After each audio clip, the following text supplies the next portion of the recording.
अगर आप अनाथ हैं तो क्या आपको कुछ भी नहीं मिलेगा? क्या खुशी आपके पास नहीं आएंगी? क्या आपको मुस्कुराने का हक नहीं है?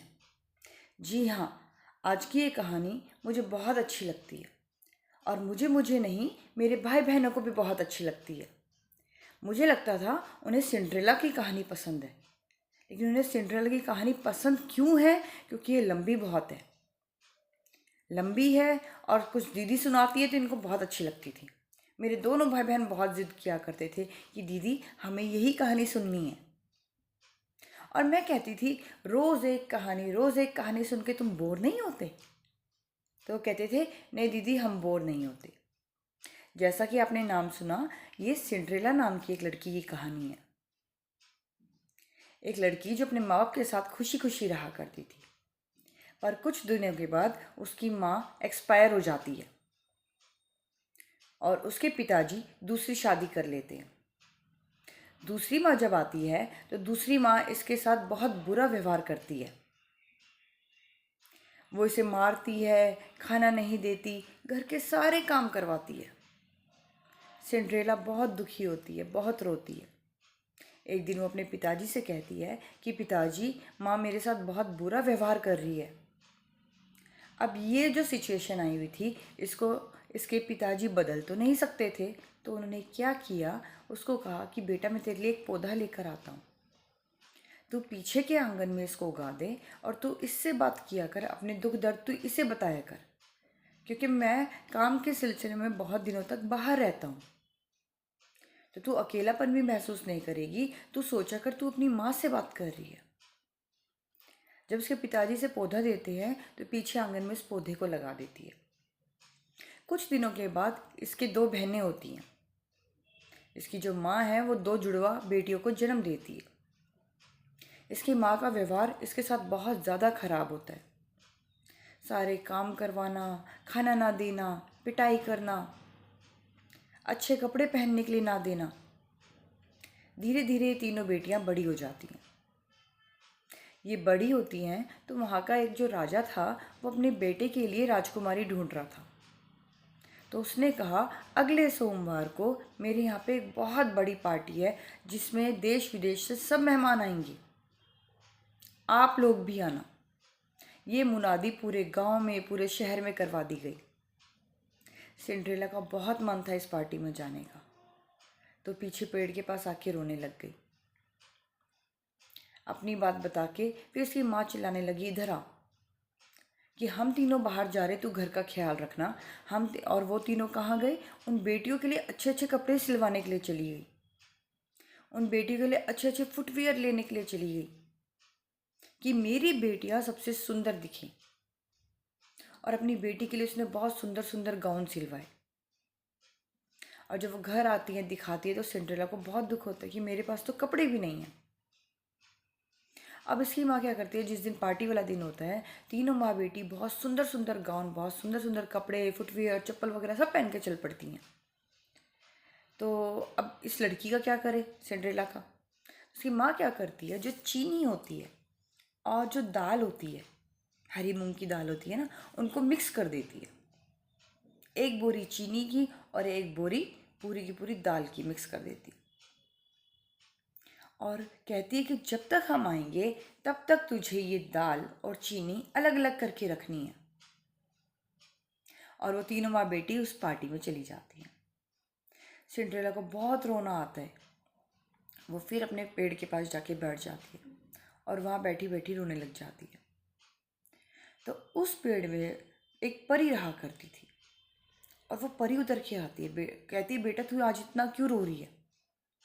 तो सिंड्रेला सारी बात बताती है कि इस तरह मेरी माँ मुझे यहाँ पर छोड़कर चली गई और मेरी दोनों बहनों को पार्टी में लेकर चली गई, मुझे भी पार्टी में जाना था। तो परी कहती है चली जाओ। बोली मैं ऐसे कैसे चली जाऊँ, ना मेरे पास कपड़े हैं, ना टाइम बचा है, और ये जो आप देख रहे हो जो चीनी है इसको दाल से अलग करना है। कहती बस इतनी सी बात। परी जो होती है जादू की छड़ी घुमाती है और उसके बाद बहुत सुंदर गाउन आ जाता है। वो गाउन पहन के बहुत सुंदर लगती है। फिर परी छड़ी घुमाती है और उसके पास कांच की फुटवियर आ जाती है, बहुत सुंदर। फिर वो कहती है मैं जाऊंगी कैसे? बोली जिस कमरे में तू रहती है उसमें चूहे हैं? बोली हाँ। बोली पकड़ के ला। वो 2 चूहे लेकर आती है। तो परी उन चूहों को घोड़ा बना देती है।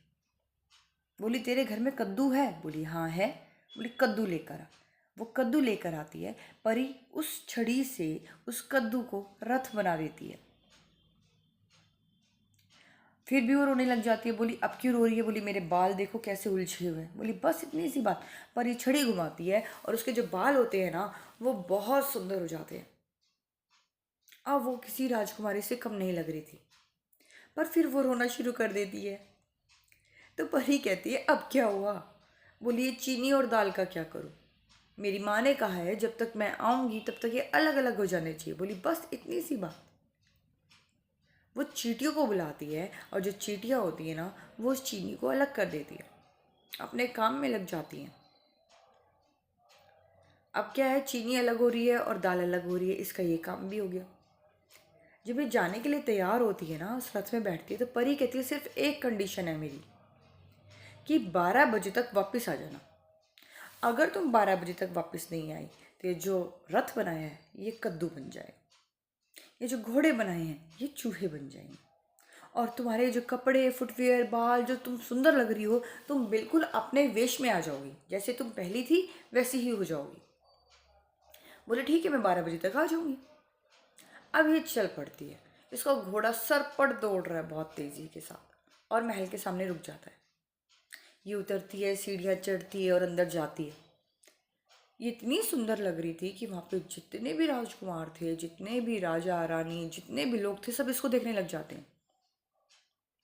तो जो राजा का बेटा था ना वो इसके पास जाता है और कहता है मेरे साथ डांस करोगी? ये खुश हो जाती है और ये डांस करना शुरू कर देती है। इधर इसकी बहन और इसकी माँ कहते हैं कि ये लड़की तो सिंड्रेला जैसी लग रही है। तो इसकी माँ कहती है नहीं नहीं, सिंड्रेला कैसे हो सकती है, वो तो दाल और चीनी को अलग कर रही है, घर पे होगी, उसके ऐसे कपड़े कहाँ से आएंगे, ये सिंड्रेला नहीं है।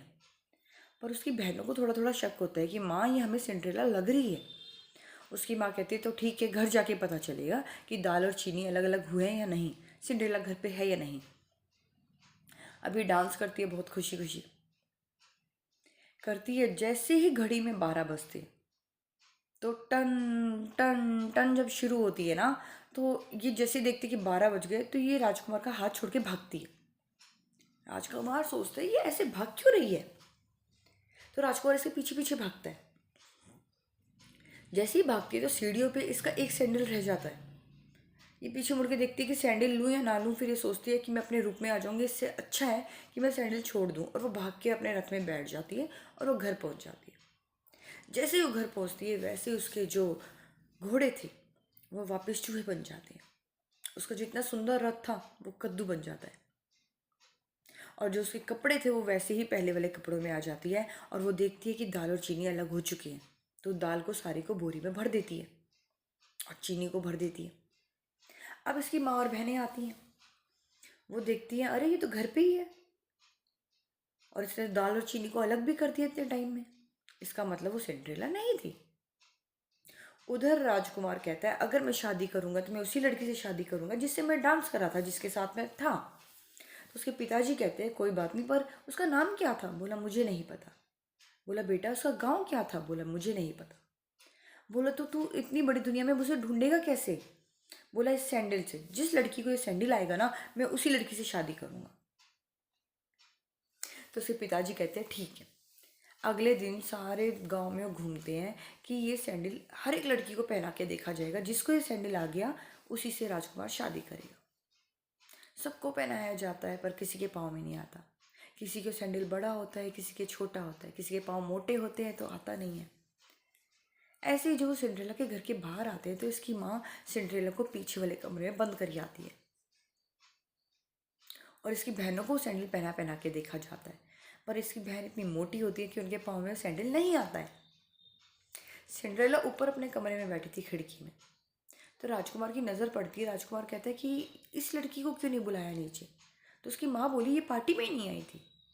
तो राजकुमार कहता है जब मैंने शहर की गांव की सब लड़कियों को बुलाया था तो ये लड़की क्यों नहीं आई पार्टी में? तो उसकी माँ एकदम चुप हो जाती है। कहती है हमारी नौकरानी है। बोला मुझे नहीं पता नौकरानी है नहीं है, इसको नीचे बुलाओ। इसकी माँ फिर दरवाज़ा खोलती है, नीचे इसको लेकर आती है और जब इसको पहनाया जाता है तो सैंडल आ जाता है। तो राजकुमार इसको देखता है और फिर कहता है तुम्हारा ही है सैंडल? बोले हाँ। फिर ये अपने कमरे में जाती है और उस सैंडल का दूसरा हिस्सा लेकर आती है, दूसरा पेयर जो था उसका वो सैंडल लेकर आती है। और जब मैच किया जाता है तो दोनों सैंडल मैच हो जाते हैं और दोनों ये पहन के दिखाती है राजकुमार को। तो राजकुमार कहता है ये तो तुम ही हो, मेरे साथ पार्टी में जिसने डांस किया वो तुम ही थी ना? तो कहती है हाँ मैं ही थी। तो राजकुमार कहता है मैं इसी लड़की से शादी करूँगा, और राजकुमार उस लड़की से शादी करता है। इस तरह जो हमारा भाग्य है ना वो पहले ही लिखा जा चुका है। अमीर होना है, गरीब होना है, कैसे रहना है। अब सिंड्रेला की माँ ने उसको सारी ज़िंदगी बहुत दुखी रखा, बिना माँ की बच्ची थी, उसके साथ बहुत बुरा व्यवहार किया, परंतु आखिर में उसकी शादी एक राजकुमार से होती है। वो एक बहुत बड़े महल में जाती है और वहाँ पे वो रानी बनती है। तो जो हमारे भाग्य में लिखा हुआ है वो हमें मिलेगा, आज नहीं तो कल मिलेगा। इसलिए अच्छे कर्म करते रहिए, खुश रहिए, मुस्कुराते रहिए और ऐसे ही कहानियाँ सुनते रहिए। अगर आपको ये कहानी पसंद आई हो तो इधर या इधर लाइक और डिसलाइक है। अगर नहीं पसंद आती तो डिसलाइक दबा दो ना, जो बटन है उसको प्रेस कर दो, मुझे पता चल जाएगा अच्छी नहीं थी। बट अगर मेरी कहानी अगर आपको पसंद आई हो तो आप एक लाइक का जो बटन है उसे प्रेस कीजिए। चलिए कल फिर मिलते हैं एक नई कहानी के साथ, तब तक के लिए राधे राधे।